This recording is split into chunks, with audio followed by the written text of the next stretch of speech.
morning, good evening. Welcome back to another good time together with the ladies of Vantage Point. I am Natalie. I am here with Alexa and Serge, and we are so happy to have you join us because tonight is going to get juicy. But before we get started, we want to remind you that we are just three vantage points, but these conversations are only great when we hear from you. So be sure to comment, like, get the chat going in the chat box. Tonight's extra fun because we're on Facebook Live and YouTube Live. Not sure where you're tuning in from, but shout out where you are, where you're from, and your thoughts. So again, tonight we're going in. We're talking about things that are controversial and sometimes uncomfortable and can be polarizing, but you know what? We can have a healthy conversation as mature adults, right? So Yep. we're going to talk about Juneteenth. A lot of things happened today at the time of this, not the time of this recording, but today is June 20 something. But the this year, I think it was June 18th or the 17th, President Biden made it a federal holiday. So there are lots of opinions around that. And so we're going to talk about it. Same thing with transgendered athletes. We're going in there as well. And then we're going to end on abortion. Again, very difficult conversations that most Americans run away from, but we're going to do it here respectfully. Yeah. Alexa. I think, Natalie, what you said was so important because it's right. We are three opinions and we really want to hear your vantage point. The thing that makes a controversial topic really work is when the more vantage points we can hear about it. So it's important. We're seeing like our side to it. Our experience shapes how we think, etc. But we really want to know how you feel because if there's something missing, if there's something we can grow from, that's what makes it all better. So as you said, Natalie, this weekend was a big weekend. Not only did we have Father's Day, but for the first time, June the 19th was recognized as a federal holiday as Juneteenth.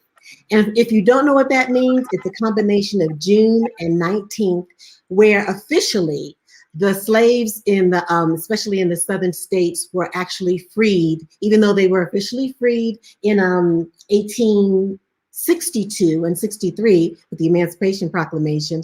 They were not everyone heard about it and not everyone started acting upon it until at least June of 1865. So with those 2.5 years or so, the Union states came in, they actually made that declaration known, especially in Texas, and that is the roots of the celebration of Juneteenth. Now, there's been some controversy because not everybody really wanted to celebrate it. And even when it was passed as a federal holiday recently, not everyone voted for it. So that caused some consternation. But to me, the reason why I wanted to bring it up and talk about it briefly was I had mixed feelings. And I want ladies for you to join in. I want other people to join in and let us know how you think. But when I heard about Juneteenth, I was excited and a little not so much. I was excited because anything that tells the truth, anytime we communicate, I think it's important. And I think we're living in a day and age where there's such revisionistic history. I mean, they were talking about how in history books, not only did Juneteenth, the Emancipation Proclamation, the freedom of the slaves, not only did that take a long time to be communicated, but even in history, how they're rewriting some things, the narrative that slavery was peaceful, the slaves. I remember there was one book, I want to read this to you. There was one textbook in Georgia that said, the master often had a great picnic or barbecue for his slaves. They had a great frolic. In the cotton fields, they sang songs. The music made work seem light. When we hear things like that, we get a false narrative that slavery was light, it was fun. And so for that reason, and all the compiling things that make it seem like slavery was what it was not, I think Juneteenth is a great idea because it helps to set the record straight and it helps to get what really happened out there and why it was important to have the slaves freed. So you guys jump in and let me know if you agree, if you think it's a good thing or a bad thing, and then I'm going to jump back in and tell you my problem with it. Yeah, okay. I was just about to say, because I remember you and I were chatting, Alexa, you mentioned that, there was some reservations around it. And I was very honest, with you girls and say, honestly, I didn't really learn about Juneteenth until I moved to Delaware 20 plus years ago, because that wasn't something that was taught, back home. And And I was just like, what is it about this Juneteenth? And then to your point, Alexa, we have, Martin Luther King Day. And so to me, that was instrumental for us. And and Natalie, I'm not gonna, take away one of the things that you shared, but it seems like we're excited about it. But the question is, why are we so excited about it? What is it about Juneteenth that we're so like, oh my gosh, this is amazing? Yes, we are acknowledging it, but is it because we have a day off? Is that the main reason? What is it? There. There you go. Oh, sorry about that. That right there, the day off, I cannot tell you, in my profession, we, many of my fellow inclusion and diversity and equity practitioners across these United States, we converse quite often about what's going on in their industries or their workplaces and so forth. And I cannot tell you how many people were more concerned about a day off. It irked me to my core. Now, I'm not minimizing. This is a good thing. Yes, President Biden said this is a step in acknowledging America's original sin. Yes, great. But to Alexa's point, it could be a little tricky. Don't be fooled here. I'm more concerned that we, totally dismantle systemic racism and institutional racism and barriers and address redlining in places where it still exists, and voter suppression, and adding missing significant history to the textbooks that we're using in our schools. That is the thing that I think we should be getting excited about. I read something the other day that the best example of systemic racism is not allowing the true history of our nation allowed in schools. That's the most beautiful and not beautiful, but the most accurate description of this thing that we talk about. So while I am grateful for the acknowledgement, I don't want us to be fooled in here's a little something to be passive. That's a Band-Aid on something that needs to have surgery. I also want to share this related to local history. So although the Emancipation Proclamation declared anti-slavery in most Confederate states, there were 2 states where slavery was still legal and practiced, in 2 Union border states. Guess what those states were? Delaware and Kentucky. And it wasn't until December 6, 1865, where there was this law about ending slavery. So again, we want to really confront history. Let's do it for real. Let's not, wrap it around in a federal holiday. Maybe, again, the day off, I get it, but let's be real. That's going to be commercialized. That's exactly. And that was my problem with it. It felt like it was a trinket. It felt like people were expecting me to be so excited about this new day off. And it was like, no, think about it. If you turn on your news today, if you read the headlines today, on one hand, you've got Juneteenth, and on the other hand, you have this this voting campaign going on that literally will strip the rights of voting, which is so fundamental to being an American, will strip it away from so many people. And that is so dangerous to the union, what we're all supposed to be about.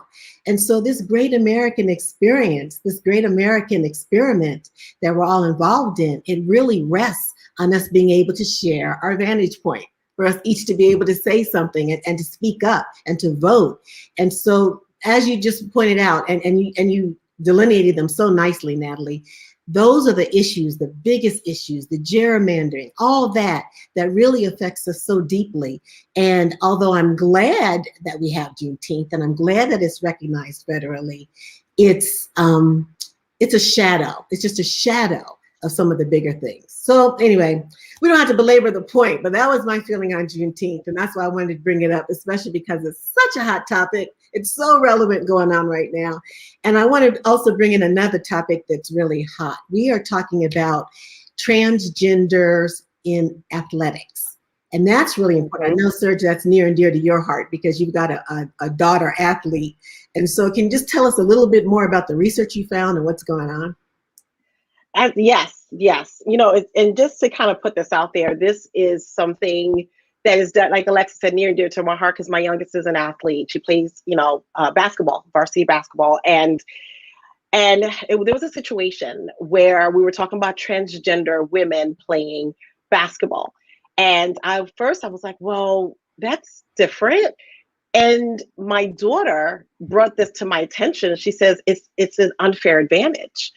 And the question came up, the essential question that came up says, should individuals who are questioning their gender be allowed to play on a sports team that they self-identify with, or should they play on a team that is corresponding to their body parts? And I instantly said, well, if that's your decision to be a transgender woman, if that's what you identify with, then that is your prerogative. No judgment here.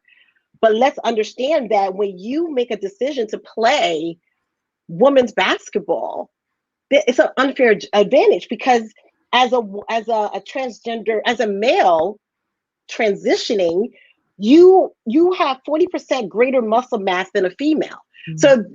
So it's like it's a little bit it's not balanced. And how this came about, and I learned so much from this, ladies, was my daughter was playing basketball. It was actually a live game. And as the game is starting, she's bouncing the ball. And I noticed she stops and she's just bouncing.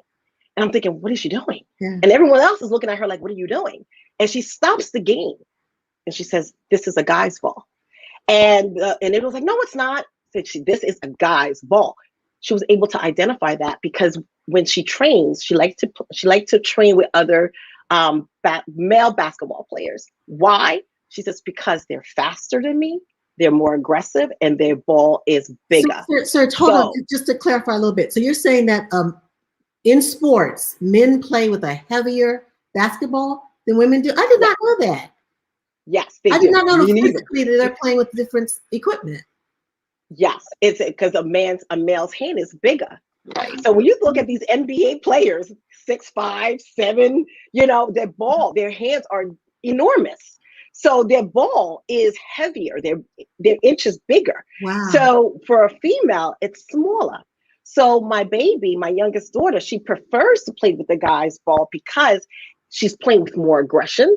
She has to be faster, and their technique is different. How many women have you seen actually could dunk a basketball? It's very rare, but you see the guys dunking all the time because their muscle mass is greater. Gotcha. And to her point, if a transgender woman is coming to play against me, that's a disadvantage for me because she's going to be stronger than me. She's going to be faster than me, and if we collide, I'm in trouble. So I get the argument. And her point is, and I was so proud of her that she stopped the game and said no. And I said to her, I said, you are actually at an advantage because you're accustomed to playing with a guy's ball. She says, no, I want to compete. I don't want to dominate. I want to compete. So I would love to hear your views on that, especially you, Nat, because you're the diversity and inclusion queen here. Well, no, I'm not a queen. I'm just a practitioner. Yes, you are. And I will say this, I believe in inclusion. I do. That's my focus. That's my life's work. Everyone should have access. But here's the thing. Let's be clear. This is not a legal issue, right? This is not a social issue. You talked about choice. Everyone, it's not about your choice to belong to whatever community, to be a transgender person at all. I really think what we need to focus on is equity. And when you define equity, equity is fairness. So when you consider the biology of, I think this is more of an issue. I don't even want to use the word issue, but I guess a concern for transgender women athletes because they have a muscle mass that's an advantage over females. And from what I've learned about hormone therapy from a metaphysicist, she said, that you can begin to take these hormone pills after puberty. So if you're in high school, then you may not quite have achieved full puberty to begin to take those hormones. Her name was Joanna Harper. She says athletes can face unfair disadvantages after undergoing hormonal therapy. And the interesting thing was that this metaphysicist was also a transgender woman. So again, I think this is an issue about equity. Is it fair where you have a different physical advantage? There was a young lady in Connecticut who she was on a track and field team, and she was edged out of the top 6 in whatever the category was. I can't remember the top 6 of this group, in part by 2 transgendered runners who both were birthed as male, but currently identify as a female. And this is in Connecticut. Connecticut is one of those states that doesn't require you can play in any sport, but there are other states that say, if you're a transgender person, then there might be different things governing it. And that's the thing. I think this is relatively new. There's not a lot of governance around this, but even in some Olympic Games, there's a lot of discussion around, okay, if you're a transgender athlete, you can compete, but you have to, suppress certain hormones 12 months prior to competition. I think you're exactly right. I think it is a matter of fairness. And we want to say hi to Anissa. She says she's totally agreeing with Serge. And we also want to acknowledge Kashmir. How are you? She's saying that the circumference of the ball is actually bigger as well. And I think that both of you are right in the sense that you're talking about a physical advantage that someone would have. And the whole idea of sports is to make literally there be a level playing field. So do you know what happened, Serge, in terms of your daughter's meet or your group? Like, did they make any changes, or how are they addressing that? Well, there's no changes. This is not something that is currently going on in her school. So no, it just became a topic of discussion, but it all came from the ball. And I had, like you, I was like, wait a minute, there's a difference. And I was just in awe with that. She was like, absolutely, Mom. She says, why do you think I prefer to play with the guys? Because if I know I can compete on their level, then I know on my level, I can dominate. That's where I know I can compete, and where I need to learn, how I need to, grow as a player, because her goal is to play ball professionally. But currently that is not an issue going on in her school, but that became a topic of discussion. Even when I think about transgender women playing boxing or female boxing, this is another term I forget.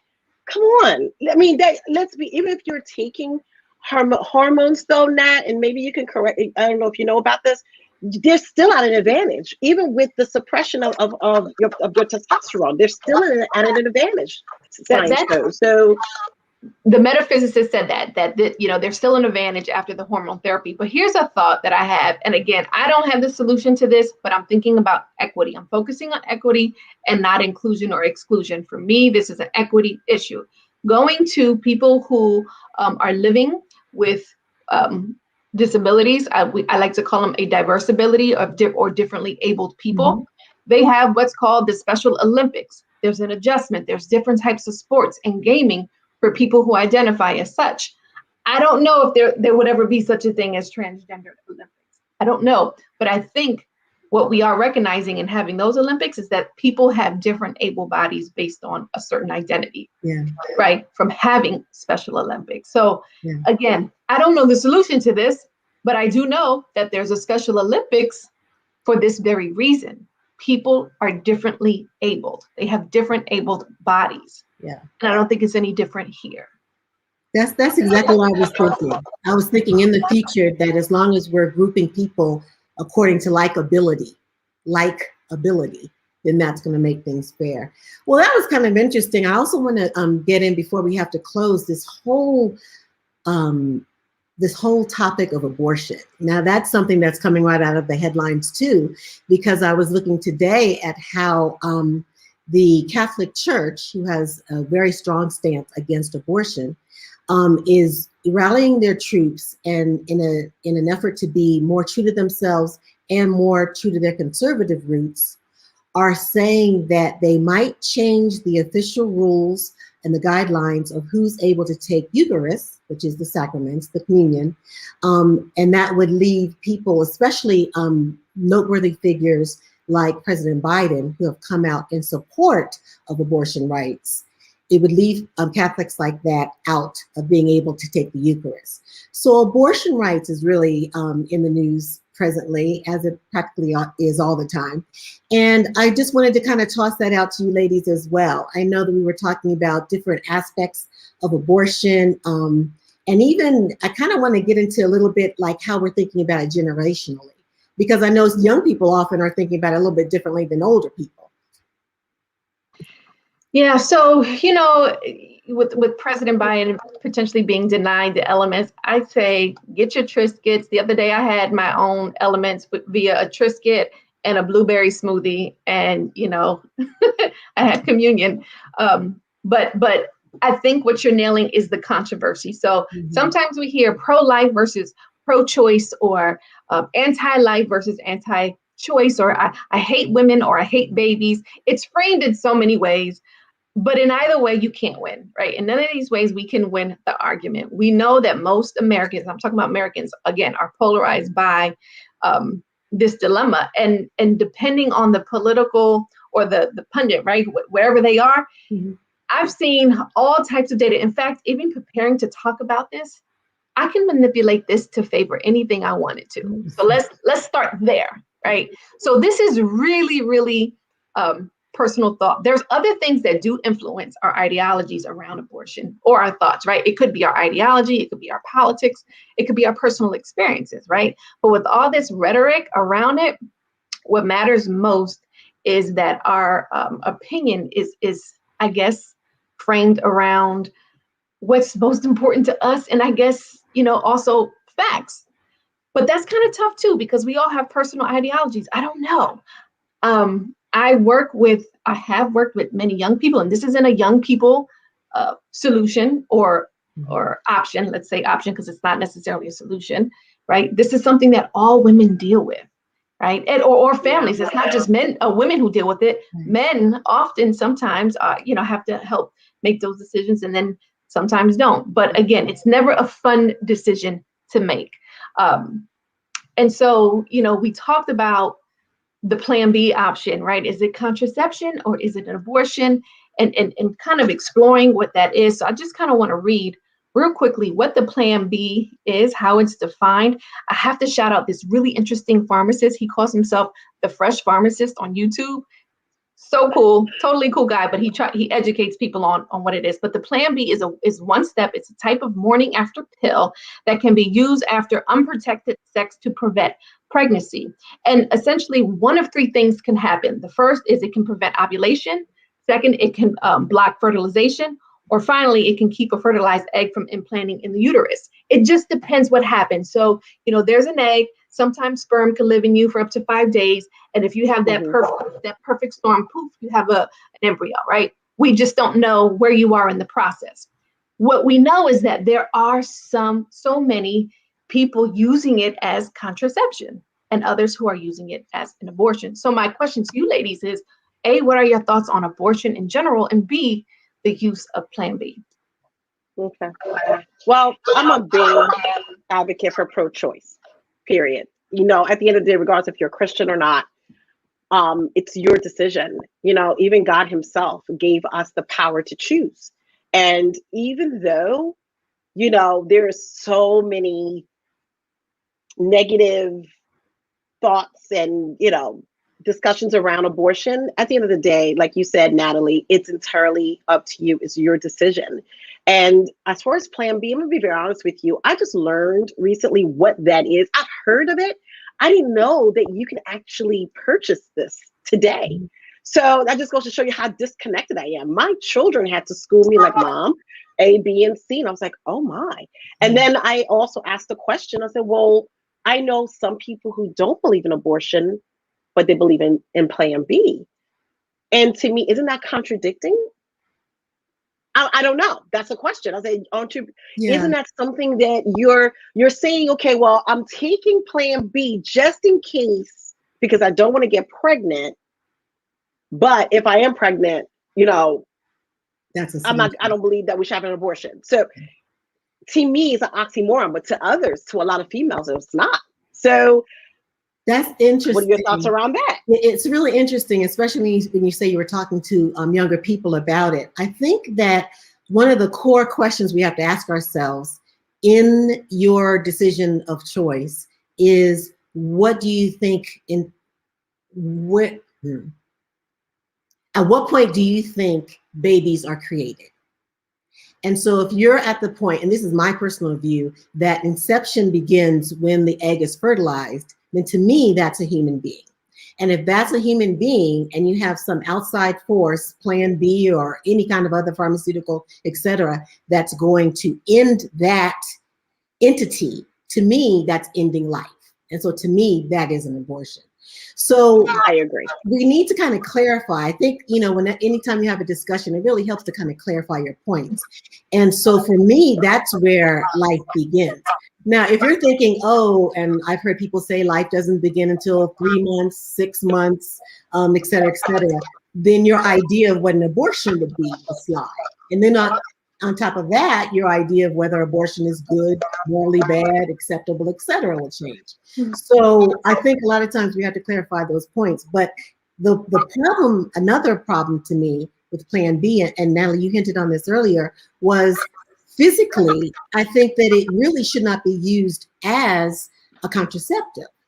Because if it's going to end life, or if it's going to, it seems like young people now are doing that more and more and more, and that can't be good for your body. I mean, I'm just talking about the woman's body in and of itself. That just can't physically be very good for you. I'm assuming, I'm thinking.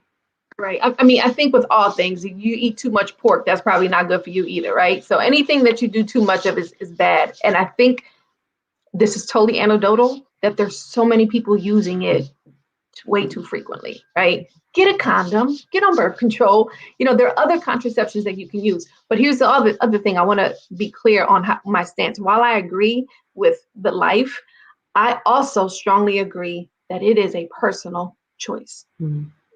My faith is rooted in a personal choice, which is choosing salvation, and so there's a lot of, even Christians that I love and walk in love with, again, I don't have a, everybody's entitled to their own opinion. Yeah. The word also tells me what, that's what I live by, but it also tells me not to judge other people and their decisions. So again, for me, it just comes down to a choice. But here is a fact, right? We talked about being aware of the facts.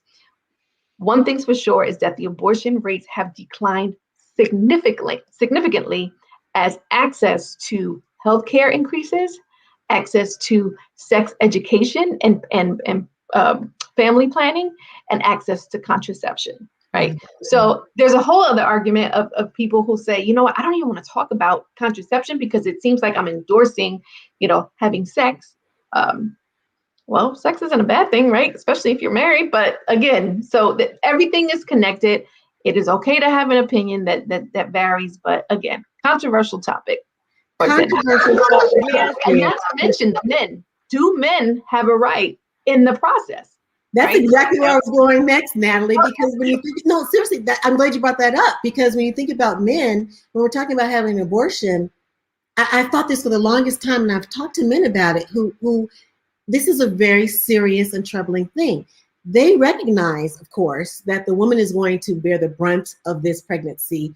They're going to carry this child for 9 months. But they're also feeling, the men that I've talked to, they're also feeling that that's my child.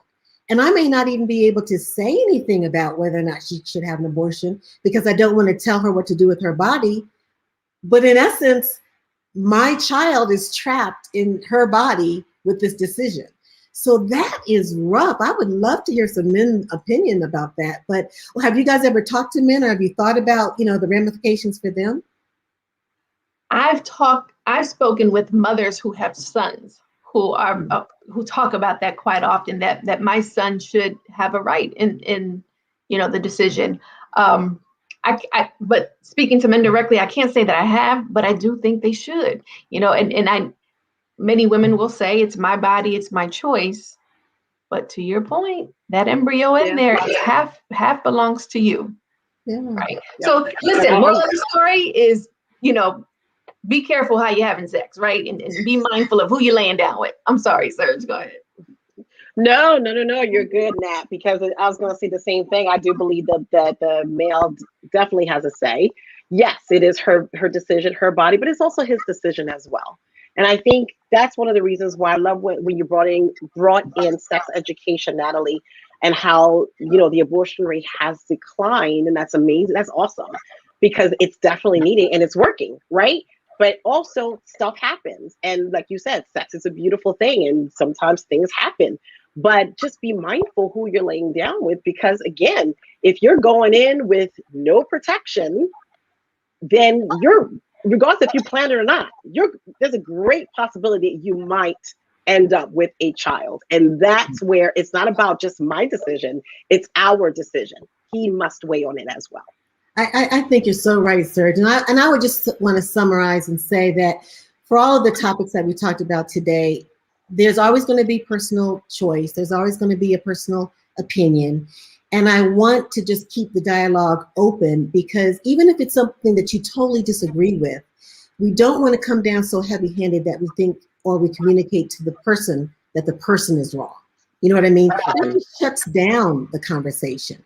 And so, you know, as a Christian, I know we always want to walk in love. And what that really means is listening to someone and not just like hammering our opinion over somebody's head.